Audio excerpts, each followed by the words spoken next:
So cultured gang, what if Naruto was an demon slayer, जो कि मैं तुम्हें बता रखा है कि इविल नारुतो वाली सीरीज का ही पार्ट है, उसके सेकंड एपिसोड में तुम सबका स्वागत है। तुम में से काफी सारे लोगों को ये वाली सीरीज पसंद आ रही है, बट काफी सारे लोगों को ये डाउट भी है कि भैया ये डीमन स्लेयर वाला आर्क लेके क्यों आए हो। वेल, लास्ट वाले एपिसोड में तुम्हें क्लियर कर दिया था कि इस वाले पूरे आर्क का नारुतो की लाइफ पर बहुत बड़ा इंपैक्ट पड़ने वाला है। एंड यार जस्ट डीमन स्लेयर के नहीं, इवन नारुतो के भी काफी सारे कैरेक्टर्स को इफेक्ट करेगा। अगर तुमको याद हो तो हमको पिछले वाले एपिसोड में एक फ्यूचर का सीन दिखाया गया था, जिससे हमें पता चला था कि कोनोहा में कोई तो मरने वाला है, एंड वो कौन होगा, कैसे होगा, इस सब के आंसर्स तुम्हें इस वाले आर्क में मिलेंगे। सो बहुत बकवास कर लिए, अब एपिसोड को स्टार्ट करते हैं। एंड हाँ, अगर तुमने पहले वाले एपिसोड्स नहीं देखे हैं तो उनकी लिंक तुम्हें डिस्क्रिप्शन में मिल जाएगी, पहले उन्हें देख लेना। स्टिल मैं तुमको छोटा सा रिकैप दे देता हूँ। लास्ट वाले एपिसोड में मित्सुरी ने डांजो के बेस में घुस के उसकी एक सीक्रेट डायरी चुरा ली थी, जिसमें सब कुछ लिखा हुआ था कि कैसे उसने नारुतो को यूज करके किसी दूसरे यूनिवर्स के बीइंग को अपनी दुनिया में समन करने की कोशिश की थी। बट एज नारुतो उस टाइम पर बच्चा था, इसलिए डांजो के इरादे पूरे नहीं हो पाए। उसी डायरी एंड उजुमाकी क्लैन के पेपर्स की मदद से मित्सुरी और नारुतो को पता चल गया था कि आशिना उजुमाकी, जो कि उजुमाकी क्लैन का लीडर था, वो कभी मारा ही नहीं गया था, एंड किसी को पता ही नहीं है कि वो कहां पर है। एक सीक्रेट उजुमाकी क्लैन के मैप की मदद से नारुतो एंड मित्सुरी ने उजुमाकी क्लैन के सीक्रेट मास वर्ल्ड टेंपल को ढूंढ निकाला था, एंड कुछ रिचुअल्स करने के बाद वो एक अलग ही डायमेंशन में पहुंच गए थे, जहां उन्हें फाइनली आशिना उजुमाकी मिल गया था। यही सब हुआ था लास्ट वाले एपिसोड में। अब यहीं से कहानी स्टार्ट करते हैं। आशिना उजुमाकी बहुत ज्यादा सीरियस टोन में कहता है, नारुतो, इस लड़की को इसकी दुनिया में वापस भेजने के लिए तुम्हें काफी कुछ सैक्रिफाइस करना होगा। क्या तुम सैक्रिफाइस करने के लिए तैयार हो? ये सुनते ही मित्सुरी बोलती है, कैसा सैक्रिफाइस? ये सब तुम्हारे जानने की चीजें नहीं है, ये सब हम उजुमाकी की वजह से शुरू हुआ है, इसलिए हम उजुमाकी की ही जिम्मेदारी है। नारुतो मित्सुरी की तरफ देखते हुए स्माइल करते हुए कहता है, गैंग लीडर कुरामा के बाद अगर मेरे को कोई दोस्त मिला है तो वो मित्सुरी ही है। मेरे को बचपन से ही लॉयल्टी एंड डिसिप्लिन सिखाया गया है। अगर मैं अपने सुपीरियर्स के लिए जान दे सकता हूँ तो मैं अपने दोस्तों के लिए तो कुछ भी सैक्रिफाइस कर सकता हूँ। मित्सुरी नारुतो के पास आ रही होती है उसके कान में कुछ बोलने के लिए, तभी आशिना उजुमाकी बोल पड़ता है एंड वो कहता है, ठीक है फिर नारुतो, चलो मेरे साथ। नारुतो मित्सुरी की तरफ देखकर अपना सर हिलाता है, एंड इतने में मित्सुरी उसे गले लगा लेती है। वो कहती है, अगर मिस्टर उजुमाकी तुमसे कुछ भी ऐसा सैक्रिफाइस करने को बोले जिससे तुम्हें पेन हो तो प्लीज मत करना। मेरे को अपनी दुनिया में वापस जाना है, बट तुम्हारी दुनिया भी इतनी कोई बुरी नहीं है, एंड प्लीज मजाक से हटके नारुतो, अगर कुछ भी ऐसा हो जिससे तुम्हारी जान को खतरा हो तो प्लीज वापस आ जाना, हम दोनों वापस चले जाएंगे। नारुतो कुछ बोलता नहीं है, वो जैसे अपना सर हिला देता है, एंड वो एंड आशिना उजुमाकी उस एंडलेस डायमेंशन में कहीं जाने लगते हैं। हमको मित्सुरी को दिखाया जाता है जो कि नारुतो के आने का वेट करने लग रही थी, एंड उसकी टेंशन बढ़ती जा रही थी। अब मित्सुरी ने अपने आप को कोसना स्टार्ट कर दिया था कि नारुतो को जानने के बाद भी उसने नारुतो को जाने क्यों दिया। वो अपने मन में कहती है कि अगर नारुतो को कुछ भी हो गया तो वो अपने आप को माफ नहीं कर पाएगी। मित्सुरी ये सब सोच रही होती है, तभी हमको दिखाया जाता है कि नारुतो भागते हुए अपना हाथ हिलाते हुए मित्सुरी की तरफ आ रहा था, जो देख के मित्सुरी बहुत ज्यादा रिलैक्स्ड एंड खुश हो जाती है। नारुतो भाग के मित्सुरी के पास आता है, एंड आते ही वो एक्साइटमेंट से मित्सुरी को गले लगा लेता है। मित्सुरी जिससे पहले नारुतो से कुछ भी पूछ पाती, नारुतो चिल्लाकर कहता है,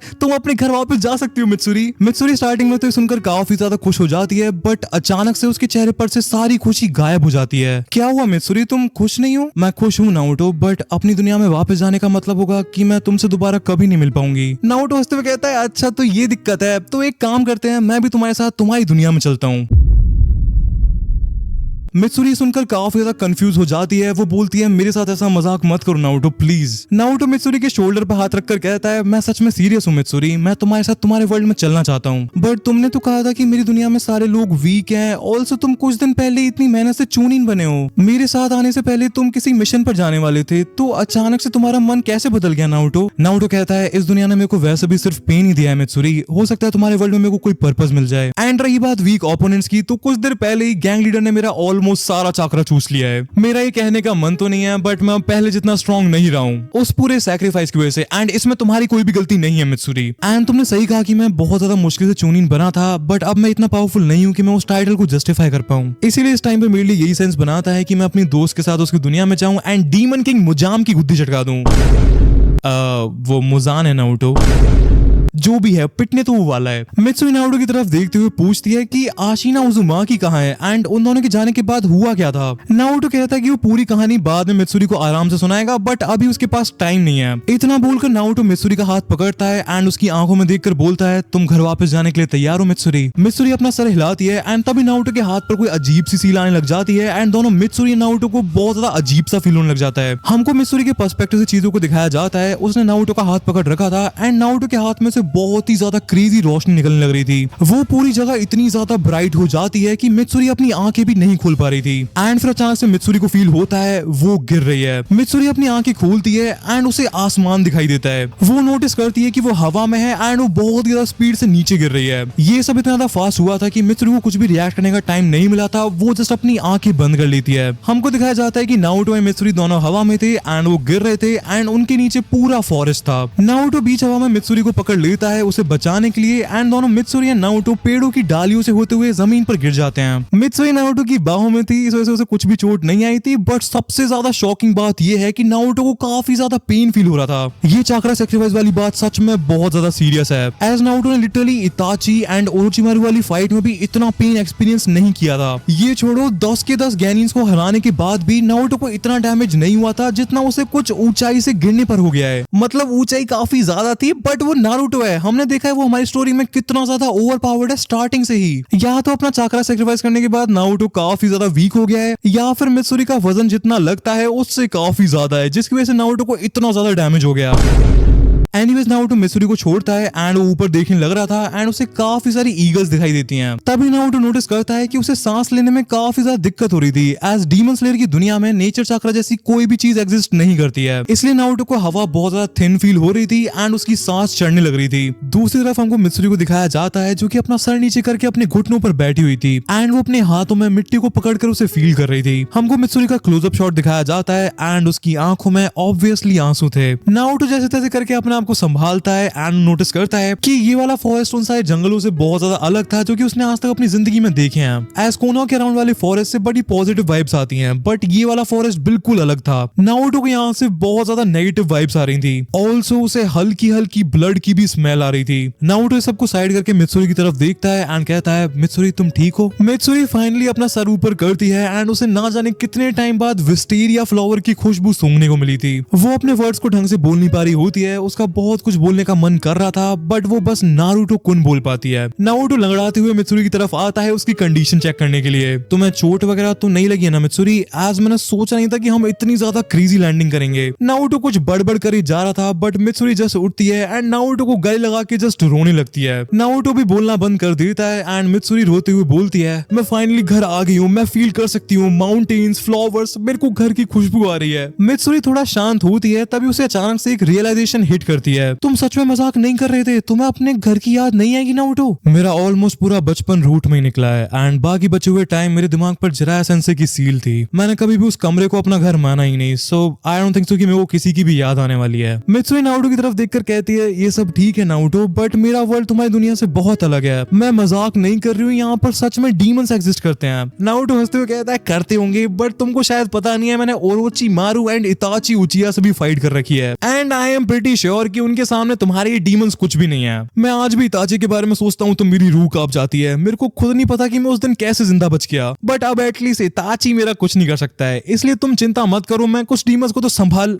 अचानक से नारुतो को किसी के सूखी लकड़ी पर पैर रखने की आवाज आती है। नारुतो की स्माइल एक सेकंड में गायब हो गई थी एंड उसने फाइटिंग स्टांस ले लिया था बट वो कोई भी चाक्रा सेंस नहीं कर पा रहा था एंड ये बहुत बड़ी प्रॉब्लम है। स्टार्टिंग से ही नारुतो चाक्रा सेंस करने में बहुत अच्छा था, इसलिए उसे कभी भी फाइट्स में उसे अपने ओपोनेंट्स की पोजीशन पता लगाने में कभी भी दिक्कत नहीं आई। नारुतो डेंजर को सेंस कर पा रहा था बट उसे पता नहीं था कि उसकी तरफ कौन किस डायरेक्शन से आ रहा है। नारुतो मित्सुरी का हाथ पकड़कर कहता है मेरे पीछे रहो मित्सुरी। Naruto wait. जब तक मित्सुरी कुछ कह पाती झाड़ियों में से एक बहुत ही ज्यादा भद्दा डीमन निकल के आ जाता है एंड उसके मुंह में ह्यूमन फ्लैश था। ओह वाओ, तो रसीले बच्चे, आज तुम मजा ही आ जाएगा। उस डीमन को देख के नारुतो का मुंह खुला का खुला रह जाता है। ओह माय गॉड, क्या है ये? मेरे को लगा था ओरोचिमारू से ज्यादा अजीब एंड गंदा कोई दिख नहीं सकता है बट इसके सामने तो ओरोचिमारू भी कुछ नहीं है। ये क्या बकने लग रहे हो बच्चे? ये ओरोचिमारू कौन है? नाम से तो कोई शरीफ बंदा लगता है बट तेरी जीभ बहुत चल रही है बच्चे। आई थिंक वो टेस्टी भी बहुत होगी। मेरे ऐसे कोई शौक नहीं है, अगर तुम मेरे मुंह के पास आया तो तेरा मुंह पहले से ही बिगड़ा हुआ है बट मैं उससे और ज्यादा बिगाड़ दूंगा। अचानक से वो डीमन नारुतो के ऊपर अटैक करने के लिए झपट्टा मारता है एंड वो काफी ज्यादा फास्ट था। उसका पंजा नारुतो के गले के काफी पास आ जाता है एंड उसे लग रहा था कि वो ये वाली फाइट काफी इजीली जीतने वाला है बट जिससे पहले वो नारुतो के गले को छू पाता नारुतो लिटरली गायब हो जाता है। उस डीमन को समझ में नहीं आ रहा होता है कि हुआ क्या बट हमको दिखाया जाता है कि नारुतो उस डीमन के पीछे खड़ा हुआ था एंड नारुतो वॉइड में से अपनी कटाना निकाल लेता है। नारुतो की कटाना के अराउंड विंड चक्र आने लग जाता है एंड एक फ्लैश में नारुतो सीधे उस डीमन की गर्दन ही काट डालता है। कितनी बेकार फाइट थी। मित्सुरी तुमने तो कहा था कि ये डीमंस खतरनाक होते हैं, ऐसे चिलगोजो को तो मैं अपनी नींद में मार दूं। मित्सुरी बहुत जोर से चिल्लाती है, नारुतो पीछे देखो। उस डीमन का सर तो नारुतो ने काट दिया था बट वो अभी भी कंप्लीटली जिंदा था एंड उसकी बॉडी नारुतो के ऊपर अटैक कर देती है। मित्सुरी की आवाज की वजह से नारुतो सही टाइम पर मुड़ गया था एंड उसने उस डीमन की बॉडी में लात मार दी। What the hell. उस डीमन की बॉडी जाके अपना सर उठाती है एंड वो अपने सर को फेविक्विक से चिपकाते हुए बोलता है, तुम्हें लगा तुम एक मामूली सी आयरन स्वॉर्ड से मुझे मार दोगे? तुम सच में बहुत बड़े पागल हो बच्चे। बट ये लड़की सुंदर तो है ही बट इसमें दिमाग भी है, इसलिए पहले मैं इसे खाऊंगा। वो डीमन मित्सुरी की तरफ भागता है बट नारुतो बीच में आके अपनी कटाना उसकी चेस्ट के आर पार कर देता है। मैं क्या लाडले लड़की को हाथ लगाया तो गुद्दी नाप दूंगा। नारुतो अपनी ऑरा फार्मिंग कर रहा था बट वो डीमन नारुतो में एक लात मारता है जिससे नारुतो काफी दूर जाके फेंकता है। एंड एज ए व्यूअर ये हमारे लिए काफी ज्यादा शॉक की बात है एज नारुतो एक सस्ते से डीमन से डैमेज खा रहा है। एक दो एपिसोड्स पहले ही उसने कर्स मार्क वाले सासके का हाथ काट के रख दिया था एंड उसे एक स्क्रैच तक नहीं आया था। नारुतो के साथ कुछ तो गलत सीन हुआ है जो वो मित्सुरी को बता नहीं रहा है। नारुतो जमीन पर पड़ा हुआ देखता है कि वो डीमन अपनी लार टपकाते हुए मित्सुरी की तरफ बढ़ रहा था एंड जो नारुतो ने उसकी चेस्ट के आर पर अपनी कटाना की थी वो घाव भी अपने आप हील हो गया था। नारुतो कहता है ये अपने आप को हील भी कर सकता है, मेडिकल इंजुस्टू वगैरह आता है क्या इसको? मित्सुरी चिल्लाती हुई कहती है ये एक डीमन है नारुतो एंड डीमंस को बस नीचर इन स्वॉर्ड एंड सनलाइट से ही मारा जा सकता है। सो तुम कह रही हो मैं इसे मार नहीं सकता हूँ? Challenge accepted. वो डीमन भी अपने आप में एक अजीब ही प्राणी था। वो मित्सुरी पर हमला करने की जगह नारुतो एंड मित्सुरी की बातें सुनने लग रहा था। नारुतो शैडो क्लोन जुत्सु का यूज करता है बट उसने बस अपने 4 क्लोन्स ही बनाए थे एंड उसके क्लोन्स जाके उस डीमन के हाथ पैरों को पकड़ लेते हैं। नारुतो अपना हाथ आगे करता है एंड उसके हाथ में ब्लू कलर का चाकरा ग्लो करने लग जाता है। वो डीमन ये सब देखकर बहुत ज्यादा शॉक था, उसे समझ में नहीं आ रहा था कि नारुतो है कौन। नारुतो भाग के उस डीमन के पास जाता है एंड बूम वो उसमें एक रासिंगान भर देता है।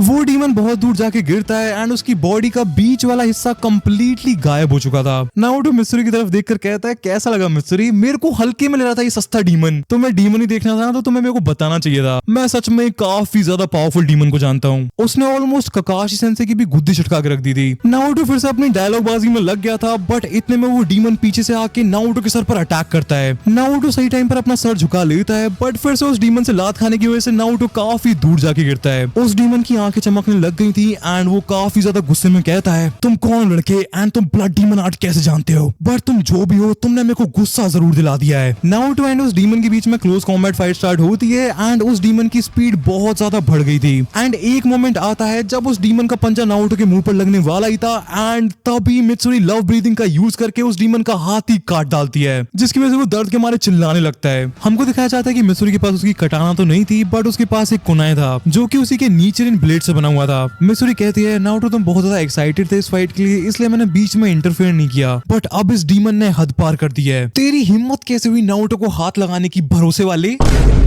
मित्सुरी बहुत ज्यादा ग्रेसफुली मूव करती है एंड ऐसा लग रहा था कि वो डांस कर रही है एंड ये देखकर नारुतो का मुंह खुला का खुला रह गया था। मित्सुरी बोलती है love breathing first form शिवर्स of first love and वो बहुत ही ज्यादा आसानी से उस डीमन का सर ही काट डालती है। उसका सर फिर से जमीन पर गिरता है बट इस बार वो डिसइंटीग्रेट होने लग जाता है। मरते मरते वो डीमन बोलता है नीचरिन लव ब्रीदिंग एक हाशिरा यहाँ कैसे? एंड इतना बोल के वो नल्ला मर जाता है। हमको नारुतो को दिखाया जाता है वो कंप्लीटली शॉक था एंड वो मित्सुरी को देखे जा रहा था। मेरे को नहीं पता था कि तुम इतनी ज्यादा पावरफुल हो, तुम सच में क्रेजी हो Mitsuri. Thank you Naruto but बात को छुपाने की कोशिश मत करो, मेरे को पता है कि तुम कितने ज्यादा पावरफुल थे। आशिना उजुमाकी ने तुम्हारे साथ क्या किया है, तुमने क्या सेक्रीफाइस किया है मैं तुम्हें ऑलरेडी बता चुका हूँ मित्सुरी। मैंने जस्ट अपना कुछ चाकरा सेक्रीफाइस किया है एंड इसमें तुम्हारी कोई गलती नहीं है। धीरे धीरे मेरा वो चाकरा भी वापस आ जाएगा एंड तुम मेरे से एक चीज प्रॉमिस करो कि तुम आज के बाद कभी भी उस डायमेंशन एंड सेक्रीफाइस वगैरह की बात नहीं करोगी एज मैं अपनी लाइफ में आगे बढ़ना चाहता हूँ। Please Mitsuri. मित्सुरी नारुतो की बात मान लेती है एंड उसे प्रॉमिस कर देती है कि वो आगे से उससे कभी भी उस डायमेंशन एंड उसके सैक्रिफाइस वगैरह के बारे में नहीं पूछेगी। नारुतो मित्सुरी के पास आके पूछता है कि उसकी कटाना से उस डीमन को कुछ भी क्यों नहीं हुआ एंड जबकि मित्सुरी ने तो उसे जस्ट एक कुनाई से ही मार दिया। तुम मेरी बात नहीं सुन रहे थे नारुतो? एनीवेज मैं तुमको दोबारा बता देती हूँ कि डीमंस को just Nichirin blade sunlight and wisteria flower से ही मारा जा सकता है। इसलिए तुम प्लीज किसी भी फाइट में अकेले मत पड़ना एज एटलीस्ट अभी तुम रेडी नहीं हो किसी भी डीमन से फाइट करने के लिए। नारुतो कहता कहता है ओके ओके बट प्लीज मेरे को भी जल्दी ये नीचे वाली स्वॉर्ड दिलवाओ ना यार। बिल्कुल नारुतो, बट हमें पहले हेडक्वार्टर्स को ढूंढना होगा एज हमारा ओबायाशी किसामा से मिलना बहुत जरूरी है। मेरे साथ जो हुआ वो एक्सीडेंट था बट स्टिल मैं सालों से गायब थी।